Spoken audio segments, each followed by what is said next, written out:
ওয়াসাল্লাম ইযা দাখালা রমাদান ফুতিহাত আবওয়াবুস সামা।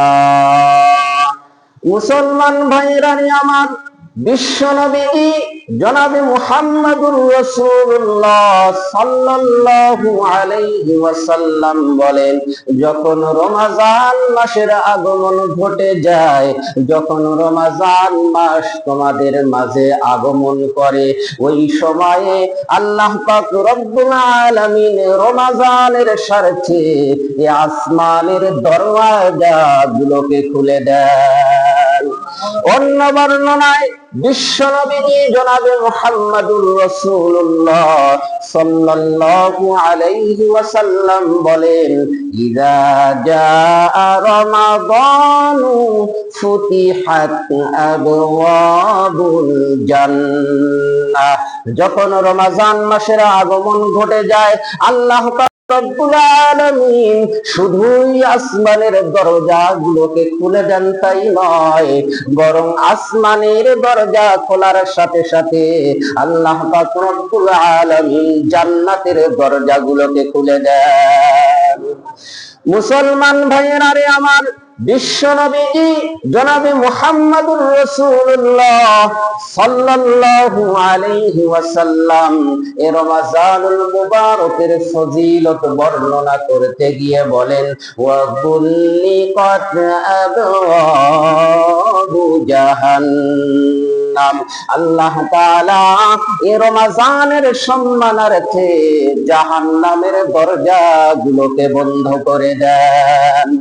মুসলমান ভাইয়েরা আমার, শুধু কি তাই, বিশ্ব নবী জনাবে মুহাম্মদুর রাসূলুল্লাহ সাল্লাল্লাহু আলাইহি ওয়াসাল্লাম বলেন, বান্দা যাতে, আমার উম্মত যাতে শয়তানের ধোঁকায় পড়ে, শয়তানের ওয়াসওয়াসায় পড়ে গুনাহের মধ্যে অতি মাত্রায় লিপ্ত হয়ে না পড়তে পারে, এই জন্য দয়াময় রব্বে কারীম আল্লাহ তাআলা শয়তানকে শৃঙ্খলাবদ্ধ করে ফেলেন।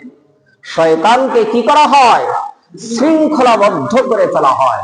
এখন প্রশ্ন হলো, হুজুর, শয়তানকে শৃঙ্খলাবদ্ধ করা হয়, অথচ আমরা দেখি রমজান মাসেও তো রোজাও রাখে, আবার রোজা নাও রাখে, তারাও তো নানা ধরনের গুনাহের মধ্যে লিপ্ত হয়ে পড়ে। তাহলে শয়তান শৃঙ্খলা, অথচ শয়তানি বেড়ে যায়, ঠিক না? এর কারণ কি? উলামায়ে কেরামগণ বলার চেষ্টা করেছেন। মনে করুন এই ফ্যানের সুইচটা অন করে দিলেন, এরপরে ফ্যানের সুইচটা আবার অফ করলেন, অফ করার সঙ্গে সঙ্গে কি ফ্যানটা বন্ধ হয়ে যায়? না কিছুক্ষণ ঘুরতে থাকে? কিছুক্ষণ ঘুরতে থাকে না? তো যারা 11 মাস শয়তানের গোলামি করেছে, শয়তানের দাসত্ব করেছে, শয়তান যাদেরকে 11 মাস ঘুরাইছে, ওই যে 11 মাসের যেই ধাক্কা, ওই 11 মাসের ধাক্কায় 1 মাস তাদের কি হয়ে যায়? চলে যায়। তাহলে আমরা জানতে পারলাম যে রমজান মাসের কত গুরুত্ব, রমজান মাসের কত ফজিলতপূর্ণ মাস। সম্মানিত সুধী, এখন আমরা জানার চেষ্টা করি এই রমজানের কত ফজিলত, রমজানের রোজার কত ফজিলত। রাসূল করিম সাল্লাল্লাহু আলাইহি ওয়াসাল্লাম বলেন, ক্বালা রাসূলুল্লাহ সাল্লাল্লাহু আলাইহি ওয়াসাল্লাম, মান সামা রমাদান ঈমানান ওয়া ইহতিসাবা গুফিরা লাহু মা তাকদ্দামা মিন যামবি। মুসলমান ভাইরা আমার, বিশ্ব নবী জনাবে মুহাম্মদুর রাসূলুল্লাহ সাল্লাল্লাহু আলাইহি ওয়াসাল্লাম বলেন, যে ব্যক্তি রমজানের রোজা রাখবে ঈমানের অবস্থায়, কিসের সাথে? ঈমানের অবস্থায়, এবং আল্লাহ তাআলার কাছ থেকে বিনিময় পাওয়ার আশা করে, সওয়াবের প্রত্যাশা নিজের অন্তরের মধ্যে রেখে যে ব্যক্তি মাহে রমজানুল মুবারকের রোজা রেখে দিবে, নবীজি বলেন, গুফিরা লাহু মা তাকদ্দামা মিন যামবি, আমার আল্লাহ তাআলা খুশি হইয়া ওই ব্যক্তির অতীতের জীবনের সমস্ত গুনাহ খাতাগুলো মাফ করে দিবেন।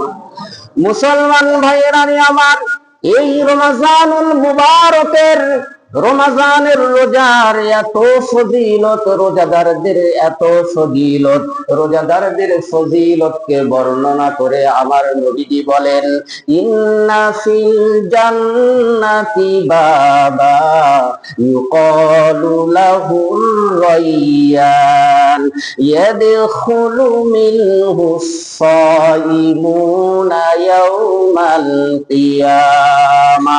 ভাইরা আমার, নবীজি সাল্লাল্লাহু আলাইহি ওয়াসাল্লাম বলেন, যারা রমজান মাসের রোজাগুলো রাখবে, কিয়ামতের দিন মুসিবতের সময় আল্লাহ পাক রব্বুল আলামিন যখন বান্দাদেরকে যখন জান্নাতে দিবেন, আল্লাহ পাক রব্বুল আলামিন রোজাদারকে সাধারণ কোন গেট দিয়ে জান্নাতের মধ্যে প্রবেশ করাবেন না।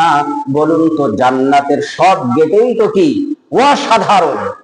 জান্নাতীরা যেখানেই দেখবে সেই জায়গায় বসে পড়ার চেষ্টা করবে যে এটিই মনে হয় জান্নাত। ফেরেশতারা বলবে না, জান্নাত এখনো অনেক দূরে, আবার সামনে গিয়ে আবার বসে পড়বে, মনে করবে যে এটি তার নির্ধারিত জান্নাত। বলে না, এটি জান্নাত নয়, তোমার জান্নাত আরো অনেক দূরে। তো জান্নাতের সব গেটই তো হলো অসাধারণ।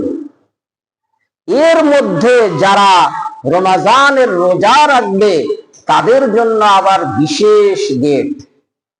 তাহলে সেই গেটটা কত সুন্দর হবে, সেই গেটটা কত চাকচিক্যময় হবে, সেই গেটটা কত আকর্ষণীয় হবে।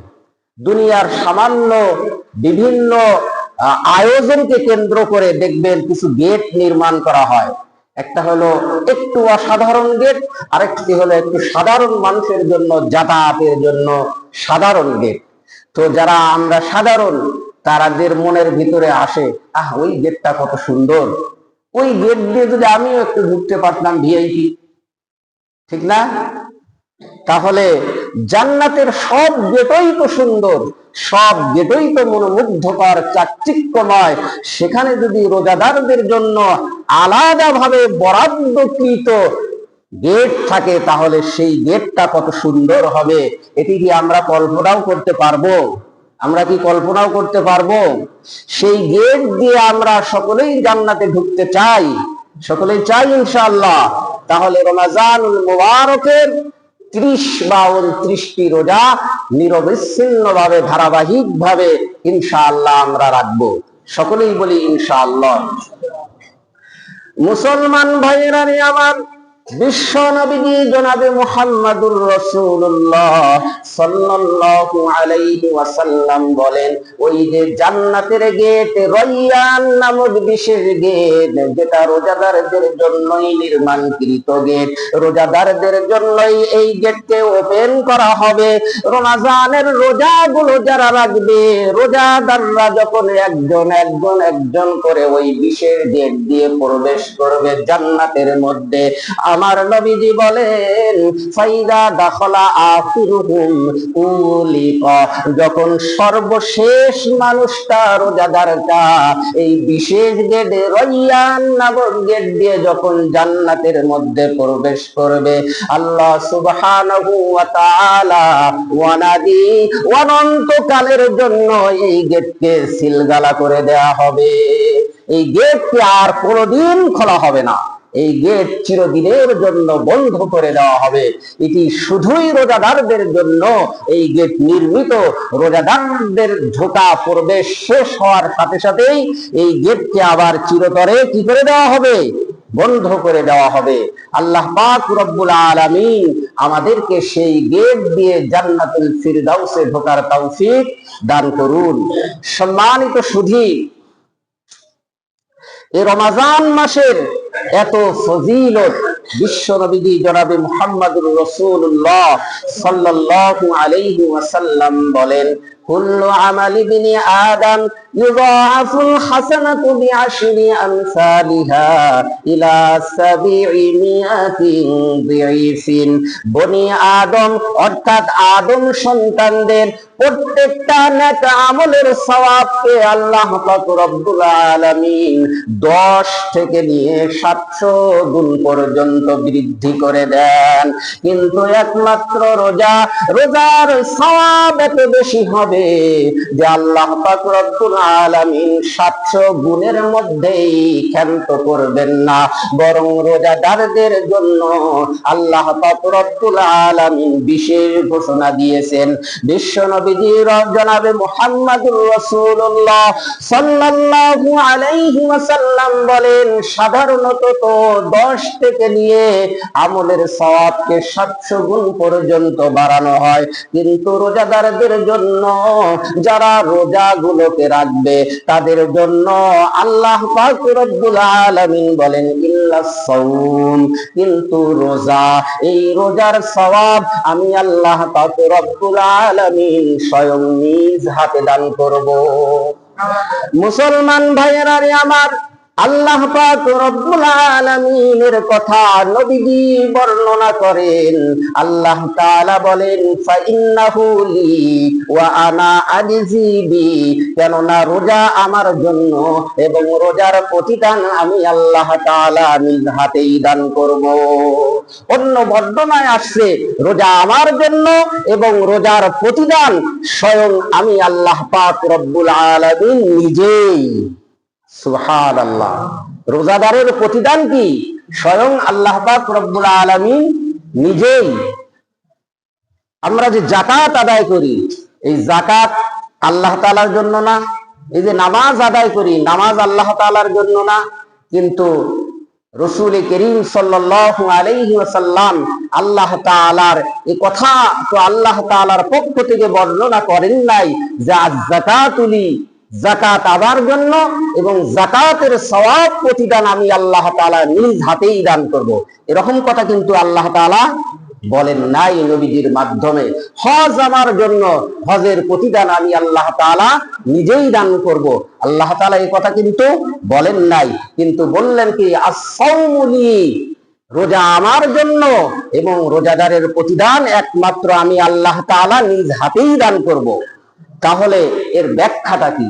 এর অন্তর্নিহিত রহস্যটা কি? রহস্যটা হলো প্রত্যেক জিনিসের দুটো দিক থাকে। প্রত্যেক জিনিসের কয়টি দিক থাকে বলুন তো দেখি? দুটো দিক, একটি হলো বাহ্যিক, আরেকটি হলো আভ্যন্তরীণ, ঠিক না? আমরা নামাজ আদায় করি, এই নামাজ যেমন মানুষ আল্লাহ তাআলাকে দেখাবার জন্য করে, এই নামাজ ইলেকশনের সময় বিশেষ করে মানুষ বলে যে এই নামাজ মানুষকে দেখাবার জন্য পড়ে। আমরা হজ আদায় করি, হজ যেমন আল্লাহ তাআলাকে দেখাবার জন্য করে, এই হজ মানুষ এই নিয়তেও করে একজন হলেও পাওয়া যাবে, এটা নাই যে তা না, যে এত টাকার মালিক আমি, এত শান শওকত আমার, এত বয়স হয়ে গেল, যদি হজটা যদি না করি জনগণ কি বলবে, যাই হজটা করে আসি। এত টাকার মালিক আমি যদি যাকাত না দেই তাহলে কি হয়? যাকাতের লুঙ্গি কিনে আনো, যাকাতের শাড়ি কিনে আনো, বাড়ি বোঝাই করো, এরপরে গরিব দুঃখীদেরকে দাওয়াত দাও যে অমুক সাহেব কি দিবে, যাকাতের লুঙ্গি দিবে, ঠিক না? তাহলে এই যে যাকাত, এই যে হজ, এই যে নামাজ, এগুলো মানুষ যেমন আল্লাহ তাআলাকে খুশি করবার জন্য করে, এর মধ্যে আরেকটা দিক মানুষকে দেখানোর জন্য হতে পারে।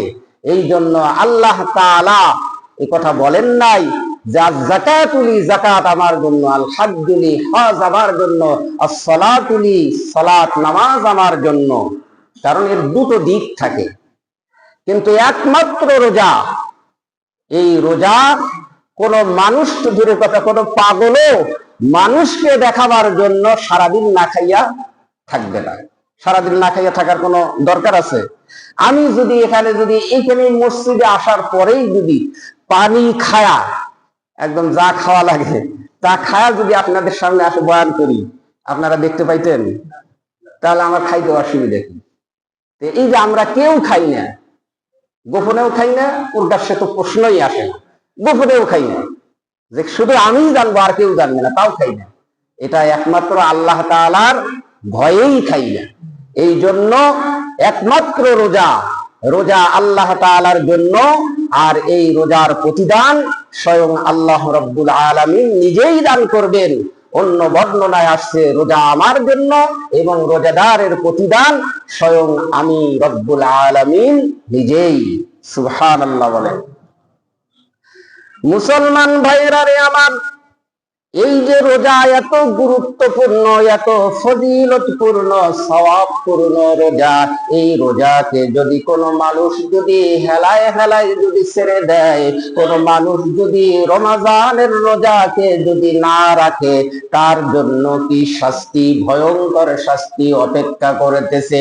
বিশ্ব নবীজি জনাবে মুহাম্মদুর রাসূলুল্লাহ সাল্লাল্লাহু আলাইহি ওয়াসাল্লাম বলেন, মান আফতারা ইয়াওমান মিন রমাদান মিন গায়রি রুখসাতিন ওয়ালা মারাদিন লাম ইয়াকুদি আনহু সাওমুদ দাহরি কুল্লিহি ওয়া ইনসামা।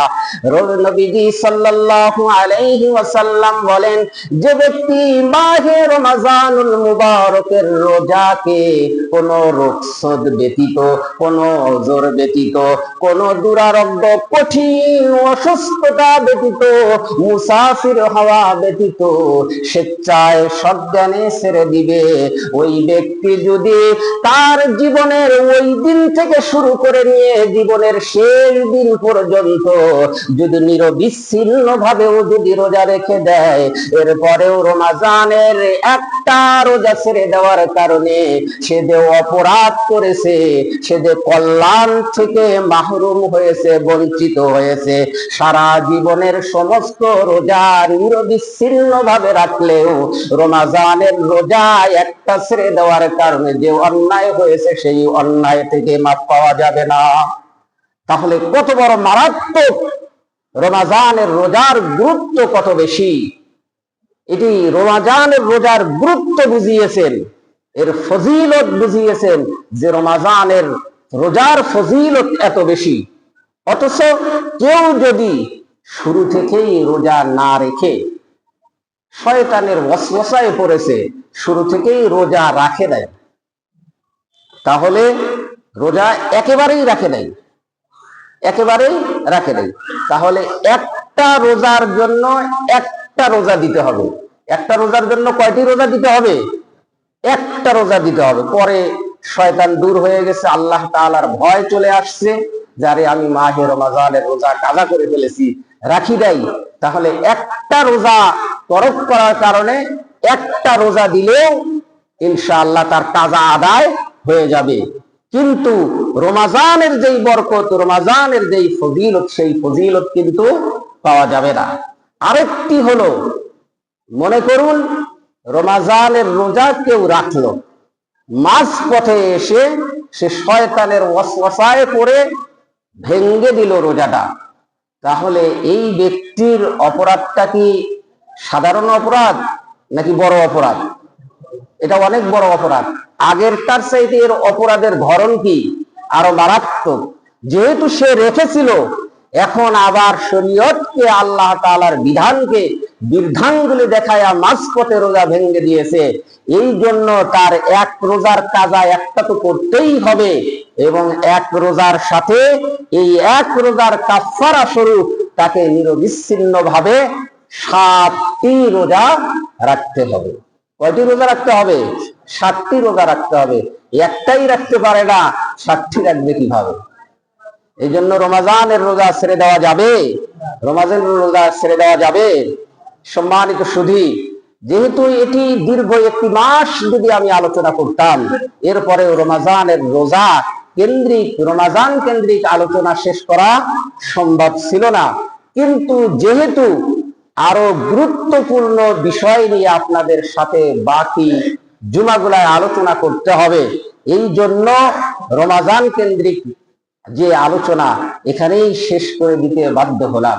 কিন্তু এরপরে যেহেতু শেষ করে দিচ্ছি, কিছু বিষয়, কিছু মাসআলা মাসাইল আছে যে রোজা রাখলে যেটা আপনার আমার প্রয়োজন পড়ে যে আমি এইটা করে ফেলেছি, এইটা করে ফেলেছি, এখন আমার রোজার কি অবস্থা, ঠিক না?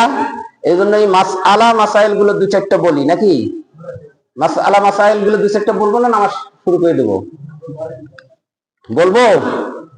বলি, আপনারা যদি চান তাহলে বলি, আপনাদের উপকারের জন্য বলবো। আচ্ছা বলি ইনশাআল্লাহ। যেমন দেখেন, আমরা তো অসুস্থ হই না? অসুস্থ হলে আমাদেরকে অনেক সময় ইনজেকশন নিতে হয়, অনেক সময় টিকা লাগাইতে হয়। এখন এই যে আমি ইনজেকশন নিতে হবে, টিকা লাগাইতে হবে, এখন এই অবস্থায়, রোজা অবস্থায় আমি লাগাতে পারবো কি পারবো না, এটা তো আমাদের কমন জিজ্ঞাসা, ঠিক না? তে কেউ যদি অসুস্থ হয় তাহলে সে ইনজেকশন বা টিকা লাগানোর দ্বারা তার রোজা কি হবে না? ভাঙবে না। সুবহানাল্লাহ বলেন। শরীয়ত কত বড় একটা ছাড় দিয়ে দিয়েছে। আবার আপনি আমি অসুস্থতার কারণে অনেক সময় ডাক্তারের কাছে যাওয়ার পরে শরীর থেকে ইনজেকশনের সিরিজের মাধ্যমে আপনার কি করতে হয়? রক্ত বের করতে হয়। এটাও আমাদের প্রয়োজন পড়ে। এটিও যদি আমরা কেউ করে থাকি তাহলে আমাদের রোজা কি হবে না? ভাঙবে না। সম্মানিত সুধী, এরপরে আমরা রমজান মাসে অনেক সময় অনিচ্ছাকৃত ভাবে, শব্দটা কি? অনিচ্ছাকৃত ভাবে বমি করে ফেলি। তো অনিচ্ছাকৃত ভাবে যদি কেউ বমি করে ফেলে তাহলে তার রোজা কি হবে না? ভাঙবে না। এরপরে অনেক সময় আমাদের চোখে সমস্যা হয়, চোখের নানা সমস্যা আছে না? অনেক সময় চোখে কি দিতে হয়? ড্রপ দিতে হয়, নাহলে অনেক কষ্ট হয়। তো চোখে ঔষধ দিলে ইনশাআল্লাহ কি ভাঙবে না? রোজা ভাঙবে না। এরপরে আমাদের চোখের যেমন সমস্যা হয়, কানে সমস্যা হয় না? কানে সমস্যা হয়, নাকে সমস্যা হয়, ড্রপ দিতে হয়, ঠিক না? দিতে হয় না? দিতে হয়। তো কানে কিংবা নাকে অসুস্থতার কারণে ড্রপ দিলে, ঔষধ দিলে তৎক্ষণাৎ রোজাটা কি যাবে? ভেঙ্গে যাবে। তৎক্ষণাৎ কি হয়ে যাবে? রোজাটা ভেঙ্গে যাবে এবং এই রোজার কাজা করা ওয়াজিব হয়ে যাবে। এরপরে অনেকে ইচ্ছাকৃত ভাবে বমিও করতে পারে। ইচ্ছাকৃত ভাবে যদি কেউ মুখ ভরে বমি করে, মুখ ভরে বমি করা মানে কি? ইচ্ছাকৃত ভাবে করলো, এটা এক ধরনের বমি। আর মুখ ভরে মানে কি? মানে ও আর সহ্যই করতে পারতেছে না, ওর মুখকে ও আর কন্ট্রোলে রাখতে পারে না, এটাকে বলে মুখ ভরে বমি করা। ইচ্ছাকৃত ভাবে কেউ যদি মুখ ভরে বমি করে তাহলে রোজা কি যাবে? ভেঙ্গে যাবে এবং তার কি হবে? কাজা ওয়াজিব হয়ে যাবে। ইচ্ছাকৃত ভাবে কেউ যদি ধোঁয়া টানে, ধোঁয়া, ঠিক আছে, বিভিন্ন কিছুর ধোঁয়া, আগরবাতির ধোঁয়াও হতে পারে, ইচ্ছাকৃত ভাবে টানলো তাহলে রোজাটা কি হয়ে যাবে? ভেঙ্গে যাবে এবং এই রোজার কাজাও ওয়াজিব হয়ে যাবে। তবে অনিচ্ছাকৃত ভাবে আপনি চলতেছেন, পাশে আগুন জ্বলতেছে, আপনার কোনো ইচ্ছা নাই, অনিচ্ছাকৃত ভাবে ঢুকে গেছে, তাহলে আপনার আমার রোজা ভাঙবে না। কিন্তু ইচ্ছাকৃত ভাবে যদি ধোঁয়া টেনে নেই, সেটা গলা দিয়েই হোক আর নাক দিয়েই হোক, সাথে সাথে কি হয়ে যাবে? রোজা ভেঙ্গে যাবে। এরপরে আমাদের দাঁতে অনেক সময় সমস্যা হয়, রক্ত বের হয়, বা কেউ একটা থাপড় মারছে, দাঁত দিয়ে রক্ত বের হয়েছে, হয় না রোজা অবস্থায়? এখন যদি এরকম হয়ে যায়, রক্তের পরিমাণ যদি থুতুর থেকে বেশি হয়, রক্তের পরিমাণ যদি কিসের চাইতে বেশি হয়? থুতুর থেকে বেশি হয়, এবং এই রক্ত মিশ্রিত থুতু যদি আপনার কণ্ঠনালীর নিচে চলে যায় তাহলে সাথে সাথে কি ভেঙে যাবে? রোজা ভেঙে যাবে। কাজা করা কি হবে? ওয়াজিব হয়ে যাবে। এগুলো গুরুত্বপূর্ণ মাসালা না? এরপরে মনে করেন যে আমাদের একটা কমন জিজ্ঞাসা থাকে যে রোজা অবস্থায় আতর ব্যবহার করা যাবে কিনা? আতর ব্যবহার করা যাবে যত ইচ্ছা, যতবার ইচ্ছা, যত খুশি। এরপরে আমাদের প্রশ্ন থাকে যে রমজান মাসে মিসওয়াক করতে পারবো কিনা রোজা রাখা অবস্থায়? রমজান মাসে মিসওয়াক করতে পারবেন কাঁচা ডাল, পাকা ডাল, মিষ্টি ডাল, তিতো ডাল। আর কোনোটা বাকি আছে? নাহলে অনেকে প্রশ্ন করবেন মিষ্টি ডাল, তিতো ডাল, শুকনা ডাল। কাঁচা ডাল, পাকা ডাল, শুকনা ডাল, মিষ্টি ডাল, তিতো ডাল, যে ডালই হোক এটা দিয়ে কি করা যাবে? মিসওয়াক সমানে করা যাবে। বরং মিসওয়াক করা কি ভালো। যে একটা দুর্গন্ধ আসে, এটা ডাক্তার বলে, এটা সায়েন্স বলে, এটা মুখ থেকে আসে না, এটা স্টোমাক থেকে আসে, এটা ভিতর থেকে আসে, পরিপাকতন্ত্র থেকে আসে। ওই গন্ধের ফজিলত হাদিসের মধ্যে বর্ণনা করা আছে। মুখের এই গন্ধ ইচ্ছাকৃত ভাবে তৈরি করা যাবে, তাহলে আরেকজন কি পাবে? কষ্ট পাবে। এমন এই যে আমরা রোজা রাখলাম, মোটামুটি অনেক সময় এই রোজার আমাদেরকে কি দিতে হয়? ফেদিয়া দিতে হয়। ফেদিয়া দিতে হয় না? ফেদিয়া দিতে হয়। ফেদিয়া কি? যে আমার রোজা না রাখার কারণে, রোজা ভঙ্গ হয়ে যাওয়ার কারণে যে কাফারা ওয়াজিব হয়, যেটা দিলে আল্লাহ তাআলা মাফ করে দিবেন বলে আশা করা যায়, এটাকে বলা হয় কি আপনাদের ভাষায়? ফেদিয়া। তো এই ফেদিয়া যদি কারো ওয়াজিব হয়ে যায়, তাহলে ফেদিয়াটার ধরন কি? ধরন হলো, একটি রোজার জন্য কাফারা কয়টি? 60টি। কাফারা হলো 60টি, কাজা হলো একটি। একটি রোজার কাফারা হলো 60টি। এই 60টি রোজার জন্য আপনার কাফারার পরিমাণ হলো অর্ধ সা গম বা আটা বা তার সম মূল্য। অর্ধ সা কতটি? 1/12 টাকা। গম বা আটা বা তার মূল্য, এটি হলো একটা রোজা নষ্ট করার কারণে যে কাফারা আসে, ওই 60টা রোজা। ওই 60 রোজা যদি কেউ না রাখতে পারে, টাকা আছে, অর্থ আছে, সে টাকা পয়সা দিতে চায়, তাহলে প্রত্যেকটা রোজার জন্য 1/12 টাকা গম বা আটা বা তার মূল্য। একজন গরিব দুঃখী মানুষ, যার জন্য যাকাতের টাকা খাওয়া জায়েজ, যার জন্য ফিতরার টাকা খাওয়া জায়েজ, হালাল, এই রকম গরিব দুঃখী মানুষ যিনি পূর্ণ খাবার খেতে পারেন, পূর্ণ কি খেতে পারেন? খাবার খেতে পারেন, মানে একবার মুখে যে আর দেবো বাবা আর খাওয়া পড়েছে, এইরকম লোক না। যিনি পরিতৃপ্তি সহকারে খেতে পারেন, যদি ওগুলো দিয়ে দেন তাহলে তো দিয়েই দিলেন। আর যদি ওটা না দিয়ে যদি খাওয়াইতে চান, তাহলে আপনাকে একজন গরিব মানুষকে 2 বেলা পেট ভরে কি করতে হবে? খাওয়াইতে হবে। এটি 60 জন মিসকিনকে আপনি একদিনে ডেকে আনে 60 দিনের জন্য যেই কাফারা আসে, সেটা একদিনেও দিয়ে দিতে পারবেন। আবার একজন ব্যক্তিকে 60 দিনেরটা একদিনে যদি দিয়ে দেন, তাহলে আপনার 60 রোজার জন্য আলাদা আলাদা যে কাফারা ছিল 60টা, এটা আদায় হবে না।